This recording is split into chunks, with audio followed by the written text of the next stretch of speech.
నువ్వు వారమంతా కూడా ఆయన ఆజ్ఞలన్నీ పక్కన పెట్టేసి సొంత కోరికలు అనుసరించి, సొంత ఇచ్చలను అనుసరించి, సొంత ఆశలు అనుసరించి, లోకము మీద మనసు పెట్టుకుంటూ, లోకాన్ని హృదయంలో చేర్చుకుంటూ నీ జీవితం కొనసాగుతూ ఉన్నావు అనుకోండి.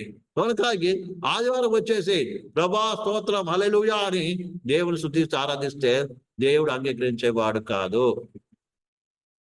ప్రియమైన పిల్లలు, ఏ రీతిగా అయితే అక్కడ రాయబడిన మాటలు మనం గమనించినట్లయితే, ప్రియులారా, ఒక భార్య తన మనసులో నిత్యము కూడా భర్తను తప్ప మరి దేని కూడా ఉండదో. తాను ఒకరు ప్రేమించినా భర్తను ప్రేమిస్తుంది. తాను భయభక్తులు ఎవరికైనా భయపడుతుందంటే భర్తగా భయపడుతుంది. ఏదైనా కూడా అన్ని విషయంలో మరి ఆలోచిస్తే భర్త గురించి ఆలోచిస్తుంది. ఏదైనా అన్ని భర్త గురించే ఉంటుంది మనసులో, ఇక వేరే విషయమే ఉండదు. ఫస్ట్ స్థానం భర్తకు ఉంటుంది. మరి అర్థమవుతుందండి. అదే రీతిగా యేసు ప్రభు కూడా నిన్ను కోరుకున్నా. నువ్వు ఆయన వధువువి, నువ్వు కాబోయే పెళ్లి కుమార్తెవి.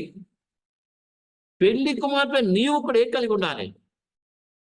హృదయం నిండా కూడా ఏం చేసినా ఆయన కొరకు చేయాలి, ఆయన గురించి మాట్లాడాలి, ఆయన గురించి ధ్యానించాలి, ఆయన చెప్పిన నడుచుకోవాలి. ఇదే అండి అసలు ఏంటంటే ఆరాధన అంటే. పాత నిబంధన కాలం ఏ రీతి అయితే మరి పూర్వలో ఒక అర్పణ తీసుకొస్తున్నారు, అదే రీతిగా కొత్త నిబంధనల ప్రకారం ఏ అర్పణ కావాలి? నీవే అర్పణ కావాలి, యేసయ్యకి సంపూర్ణ అంకితం కావాలి. అది అర్పణ అంటే. నీ శరీరము, ఆత్మ, ప్రాణము పవిత్రంగా ఆయనకు అనుకూలంగా ఏం చేయాలి? ప్రభుకు అర్పించుకోవడమే అసలు ఆరాధన అండి. ఆయన కొరకు నీ జీవితాన్ని అర్పించుకోవాలి. నా ద్వారా కలుగుతున్న అన్ని కార్యాలు కూడా ఆయనకి ఇష్టకరంగా ఉండాలి. చూడండి, ఒక వ్యక్తి బలి తీసుకెళ్ళి బలిపీఠం పెట్టి అర్పించినప్పుడు అది సువాసనగా వెళ్తుందంట దేవుని దగ్గరికి. అలాగే దేవుని కొరకు నీ జీవితాన్ని అర్పించినప్పుడు, దేవుని కొరకు నీ యొక్క కోరికలు, నీ ఇచ్చలన్నింటినీ కూడా కాల్చబడినప్పుడు, దేవుని కొరకు నీ సొంత ఆలోచన, సొంత తలపులు, సొంత కోరికలు, సొంత ఇచ్చలు, సొంత అన్ని విడిచిపెట్టి ప్రభుకి ఇష్టకరముగా జీవించడానికి నీవు నీ చిత్తము వదిలేసేసి పరిపూర్ణంగా నీ జీవితాన్ని అప్పగించి ఆయన్ను చెప్పిన నడుస్తున్నప్పుడు ఆ జీవితము దేవునికి అంగీకృతముగా ఉంటుంది. పరిపూర్ణ ప్రభుకి అప్పగించి పరిశుద్ధ నింపబడి దేవుని ఆరాధించడం ప్రేమంటారు. అందుకే కింద ఆత్మతో ఆరాధించడం మనం చూస్తాం. ఆత్మలో ఆరాధించడం ఏంటిదండి? ఉదాహరణకి పాత నిబంధన కాలంలో ప్రేమలారా ఒక అర్పణ తీసుకొని వచ్చినప్పుడు ఆ అర్పణ లేదా గొర్రెని, మేకను ఏం చేస్తారు తెలుసా? ప్రేమలారా ముందు ఏమవుతారు?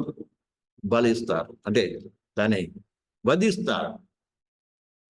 వధించినప్పుడు చచ్చిపోతుంది ఆ యొక్క పశువు, దాని తోలు తీసేస్తారు.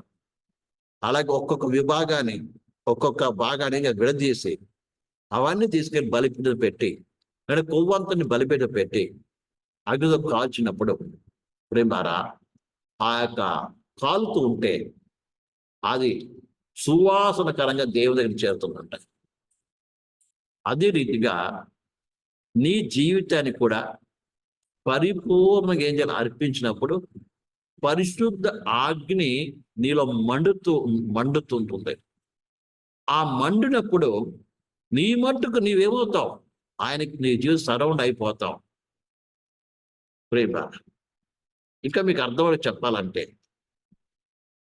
మనం దేవుని దగ్గరికి వచ్చినప్పుడు విరిగి నలిగిన మనసుతో మన జీవితం అంతా ఆయనకు అప్పచెప్పి ఆయన ఆరాధించిన మన పాపాలన్నీ ఆయన దగ్గర ఒప్పుకొని, మన స్వయము, స్వార్థము, అహము, గర్వము, అహంకారం అన్నీ కూడా ఆయన దగ్గర పెట్టి విరిగి నలిగిన మనసును ప్రార్థించినప్పుడు ప్రభు దగ్గర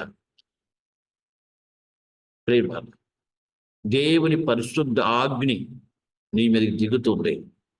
దిగి నీ కొవ్వంతని కరగదీస్తుంది, నీ కొవ్వంతని కాల్చేస్తుంది. కొవ్వు అంటే ఏంటిదండి? శరీర క్రియలు, శరీరత్వము, శరీర స్వభావము, అందుకే దేవునికి రాగానే ముందు మనలో ఉన్న శరీర స్వభావం ఏదైతే దేవునికి వ్యతిరేకంగా మన హృదయాల్లో మన జీవితాల్లో కార్యం చేస్తుందో ఆ కార్యాలన్నీ మొట్టమొదట అయ్యా నీ సన్నిధిలో నిలబడడానికి అర్హత లేని వాడిని అయ్యా, నేను పాపిని, ఇదిగో ఈ అల్పమైన బతుకు నాలో ఉంది, ఈ ఆలోచన నాలో ఉంది, ఈ వ్యతిరేకంగా ఉంది అని నిజముగా విరిగి నలిగిన మనసుతో ఆయనకు అర్పిస్తూ, ఆయనను కూడా నన్ను ఇంతగా ప్రేమించావు, ఇంతగా కృప చూపించావు అయ్యా, పట్ల కృపని బట్టి వందనాలు ప్రభా అని నిజంగా విరిగి నలిగిన మనసుతో నువ్వు దేవుని స్తుతించి ఆరాధించినప్పుడు ప్రేమ దేవుని పరిశుద్ధ అగ్ని నీలో దిగుతుంది. అప్పుడు ఆటోమేటిక్గా ఆత్మ నింపబడి అన్య భాషలతో మాట్లాడడం ప్రారంభిస్తావు. ఇది ఆరాధన. అప్పుడు ఆత్మ నింపబడి ఆరాధిస్తాం. అది ఆత్మ ఆరాధన అంటే. చాలా వచ్చి రాకముందు ఆత్మ నింపబడి అన్య భాష మాట్లాడేస్తారు. ఇది ఎంతమందికి సరైనది కాదండి. జేమ్స్ను మోకరించినప్పుడు బలహీనతలన్నీ దేవునితో పెట్టాయి. అయ్యా ఈ పాపాలు నాలో ఉన్నాయి, ఈ బలహీనత నాలో ఉంది, నాకు క్షమించయ్యా, నాకు విడుదల ఇవ్వయ్యా, నీ అగ్ని కాల్చు ప్రభా, నీ చిత్తం నేను చెయ్యాలి ప్రభా, నీ ఉద్దేశంగా జీవించాలి ప్రభా అని ప్రేమ ఆయన సభలో తగ్గించుకొని ప్రార్థించినప్పుడు పవిత్రాత్మ అగ్ని నీలో దిగుతుంది.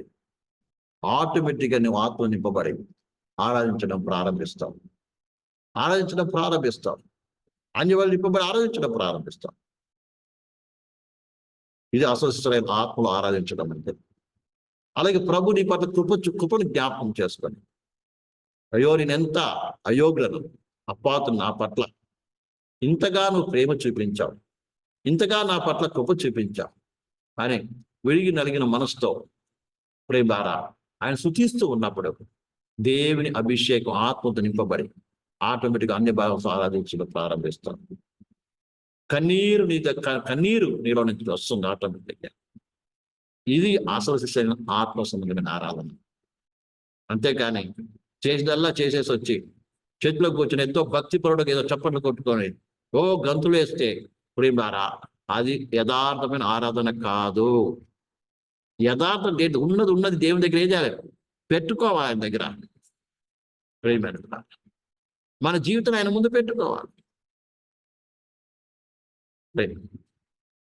దాపరికం ఉండకూడదు.